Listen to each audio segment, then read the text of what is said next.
Nigeria is a country that's not even supposed to exist. Nigeria shouldn't exist.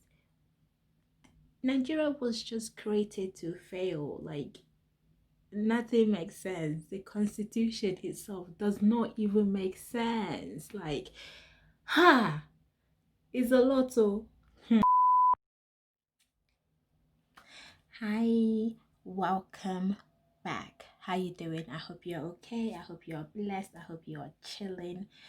Today, I want to talk about something. I want to do something a bit different. I want us to have a conversation. I want us to have a discussion. Okay, so there's this question that I've asked my friends, and I've kind of discussed it with them a little bit, but I also want to come in here and give my opinion because why not, right? Okay, so is this issue, rather, is a question, is Nigerian Independence Day worth celebrating? Think about that for a minute. Think about that for a minute. Think about that for a minute. Nigeria is a country in West Africa, and it was colonized by Great Britain. I don't know why I keep doing this. I don't know. But it was colonized by Great Britain and it gained its independence in October 1st, 1960. So this year, 2020, Nigeria will be making, or will be, 60 years as an independent state. So in tackling this question, let's do it like we're writing an essay. Let's do like we're writing an essay based question. Is Nigeria worth independent and worth celebrating? The first issue I have is the issue of governance. Governance. Everything in Nigeria, I think, stems from governance, the bad governance in general. This is the federal states and the state government as well. So I don't want to say corruption because there's corruption everywhere. There's corruption everywhere. But with Nigeria is corruption, bad governance, everything joined together. Federal, state, private, public, every part of Nigeria is affected by bad governance, so is affected. So and I think is as a result of lack of integrity and accountability and moral compass. You know, the lack of accountability is that we don't hold the people in position of power, the people that we elected to govern us. We can't hold them accountable. There's no check and balance. There's nothing that, people can be like, okay, I can't do certain this and this and this because there's going to be queries, there's going to be questions, people are going to ask questions. They don't have that. They don't have that in Nigeria. Like, every part of the country is compromised. Everyone and everybody is compromised. Everyone is the lack of integrity. Like, boy, don't you have conscience? Don't you? Okay, you know what? Let me just forget about conscience for a minute. Let me just forget about moral compass for a little bit, because morality is subjective. Morality is subjective in the sense that what I consider to be morally incorrect, what I consider to be morally confused, morally bad, the next man will be okay with that. So I don't know if we want to talk about morality right now. It's just integrity and accountability. Like, it's almost like the government is they're working so hard. They're working so bloody hard to outdo each other in their evilness, because clearly the government is getting worse by the day. There's this saying that goes, was it, if you can't stand for anything, you fall for everything. And I feel like that is the case. That's what we see in Nigeria, because like I said, everything is compromised. Everything and everyone is compromised, especially when money is involved. Everything is finished. So 60 years as an independent state with almost nothing to show for it, almost nothing to show for it. Nigeria is known for its oil. We export crude oil. It's the national resources in Nigeria, but we don't have any refineries. There's no refineries to make to refine this crude oil so it can give us petrol, fuel, diesel, but kerosene. We import these things, we export them, and then we pay more money to import the finished products in the country. Does that make sense to you? It doesn't make sense to me. It's very embarrassing. I am embarrassed. I am very, very embarrassed. So, yeah. So what is there? What is there to show or make someone proud to celebrate Nigeria? Another thing that's actually holding us back that we, from progressing is tribalism. Tribalism is not tribalism. I think that is my erotic self speaking. Tribalism is tribalism in politics is holding us back as a nation. So oftentimes presidential candidates are selected based on their tribes, ethnicity, and religion instead of leadership, portfolio, and credibility. So in so many occasions, you hear things like an Igbo man cannot be president, an Igbo man can never be president of Nigeria. I'm thinking, but why? If the person is okay for the job, why not? But you see these people, they decide, okay, an Hausa man has been president for so and so is the western region, so a Yoruba man can be, and they're forgetting every other ethnicity, any of the other groups, the Igbos, the Efe, there's other different groups of people in Nigeria. That's not just Igbo, Hausa, and Yoruba. When it comes to representation, like I said, with other ethnicities, so that's not just Igbo people. That's not just Igbo people. When it comes to representation and leadership in Nigeria, it's appalling. It's disgraceful. There's no such thing as credibility. You cannot win in your own merit in Nigeria. Elections are compromised. Voting is finished. People, they buy votes.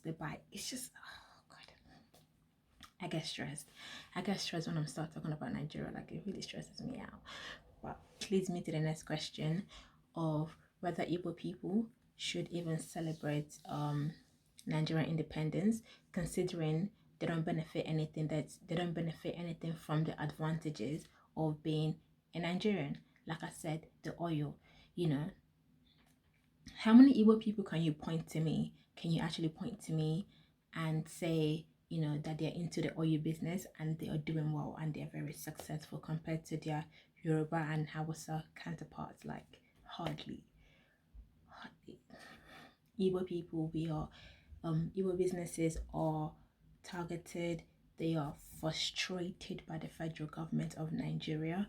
I'm talking about businesses. I'm talking about just the ordinary citizens right now, and it's not fair that businesses, they're being taxed. They're being the tariffs, on normal individuals in the country is not good.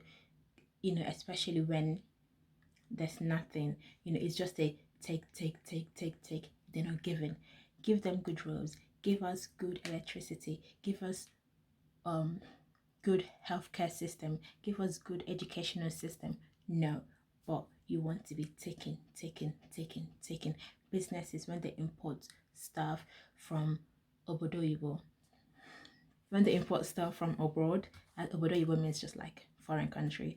When they import stuff from obodoyibo, yes, and then the customs, the fee that you have to pay to clear your goods is wow.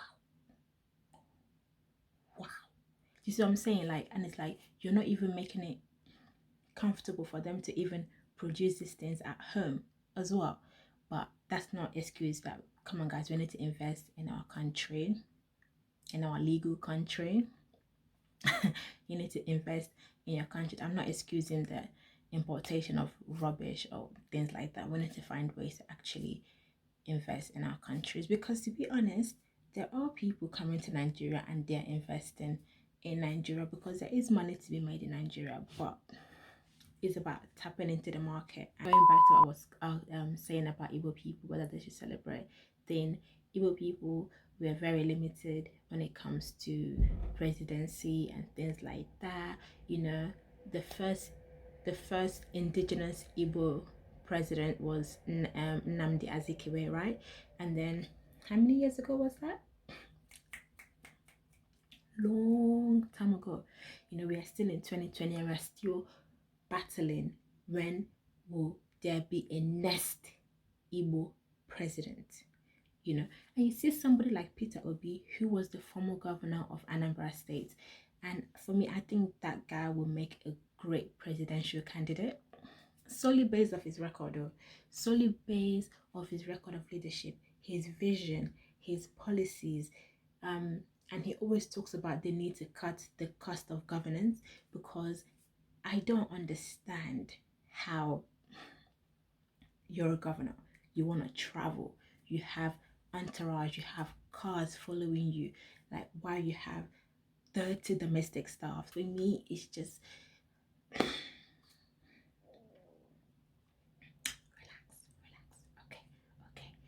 Okay. So it's just Peter Obi's vision. He sees these things and he knows he's tackled it, because when he was governor, he implemented rules and legislations that helped to minimize the cost of governance. And then he put this money, this budget, into doing good things, into education, into roads, into infrastructures. But your ordinary politician don't want to find ways to better people's lives. They don't want to do that. Instead, what they want to do is pocket the money, and travel abroad. Where do we go from here? You have somebody that is willing, that has the ability to put Nigeria in a great standing internationally and nationally, that will help to build businesses, that will help to develop the country. But because of where he's from, because he's an Igbo person, there is no guarantee that he's going to win. There's no even guarantee that his political party are going to choose him to run as their presidential candidate. Because why? Because an Hausa man is their turn to rule. Rubbish. But anyways, I was going through Twitter over the weekend, right? And I was seeing Nigerian flag everywhere. And I'm thinking, Independence Day is on Thursday. On Thursday, 1st of October. So why am I seeing all these celebratory comments and everything on Twitter on Sunday, on Saturday? But then I realized it's actually people in the abroad. So it's Nigerians in the diaspora that are picking up Nigerian independence. And it really highlighted the disparity between Nigerians in Nigeria, Nigerians living in Nigeria, and Nigeria in the diaspora, and their view of patriotism in Nigeria or towards Nigeria. So people in the abroad, we love to love Nigeria. We love to love Nigeria. Who wouldn't? Look at the music, look at the food, look at the vibe in general. Like, Nigerians are very lovely people, okay? But the Nigerians that actually live in Nigeria, they can't relate. They don't feel the same way as we do, you know?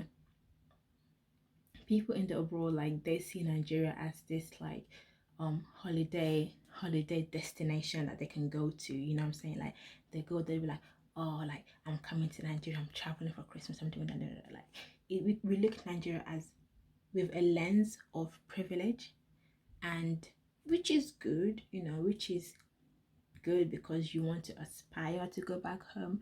You want to feel in touch with your culture. You want to feel in touch with your home country. That is great.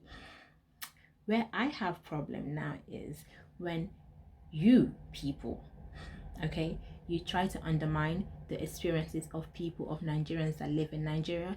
That I'll have a problem with. As you're there 2 weeks, 3 weeks, and you're gone again. You know, you come, you budget your money, you can book an Uber, you can do this, you can go to different, and you take your aesthetic pictures, and it's nice, and it's, you know, is Instagram friendly and all of that. But the people in the country don't have the same privilege as you to be able to do these things. Do you see what I'm saying? Like someone that lives in Abia State, for example, you know, might not have the same opportunity as you to go to Abuja because you're almost a tourist. Do you see what I'm saying? So do not undermine people's experiences. That's one thing I want to say. For me personally, when I think of Nigeria, is a mixed feeling. Is a mixed is a love-hate relationship. It really is. I am Igbo first before I'm Nigerian, but that does not change the fact that legally, legally, I am Nigerian. You know, that's what it shows on my passport. I cannot change that. I cannot run away from being a Nigerian. You know, I want to enjoy the pride that comes with being Nigerian. I want to enjoy the music. I do enjoy the music that comes from Nigeria.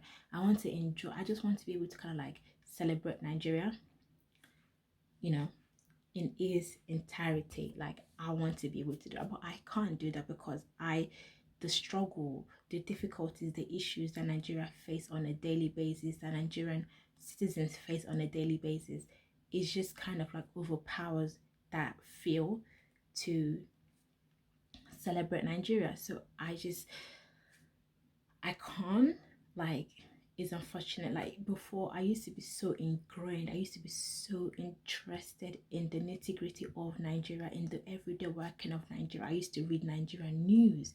I used to follow every trend that comes, be it celebrity, politics, every single thing. But now I just can't because it's exhausting. It is really, really exhausting. Not the social part, like Big Brother Nigeria, not those part. Like I mean, like the actual politics. Like it's exhausting. The everyday thing, there's just the corruption, the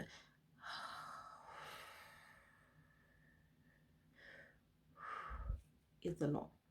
It's a lot. So for me personally, celebrating Nigerian independence, I just don't see the point. I just don't see the point. I have felt like this for a while, for years now, and it's like 60 years. 60 years as an independent state. What do you actually have to show for it? Like, what do you have to show for it? The rich is getting richer, and the poor is getting poorer. Like, let me know what you think, and if you are celebrating Independence Day, like good for you. Like I'm not here to bash you for celebrating Independence Day. Like it's there to be celebrated. At the end of the day, we are free from colonialism. We are free from that, but are you guys seeing what's happening with China and India and all these people that are coming to invest in Africa? Like, I won't be surprised one day I wake up and I hear that Nigeria has been sold to China. Because what is this? What is this with this loan, that loan, this loan, this loan, this loan, this loan? It's like, relax. I'm talking to you people in power, relax. It's not everyday borrow money. The ones that you're borrowing, we're not seeing them. Where are they? Nonsense. But anyways, let me know why you are celebrating and let me know why you've chosen not to celebrate. But with that said, you know, I do try to keep the Nigerian flag flying, sure, you know, because at the end of the day, I am still Nigerian. But because I do have other friends from other part of Africa, I do have a Ghanaian. I have a Ghanaian friend.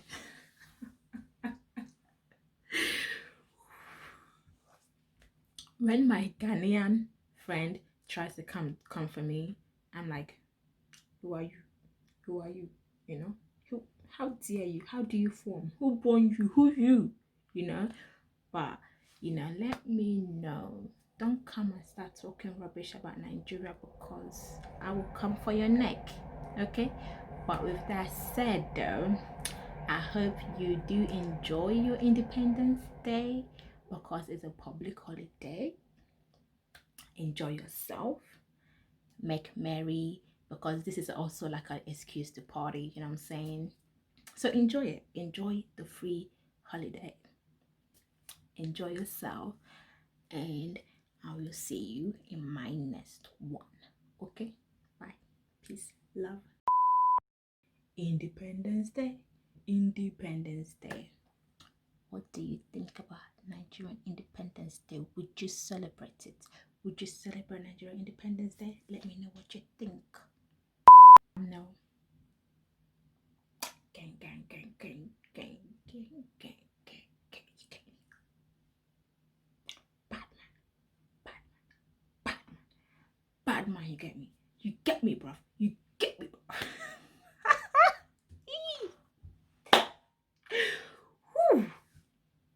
That's how madness starts. But anyways, I'll see you guys in my next one. Bye.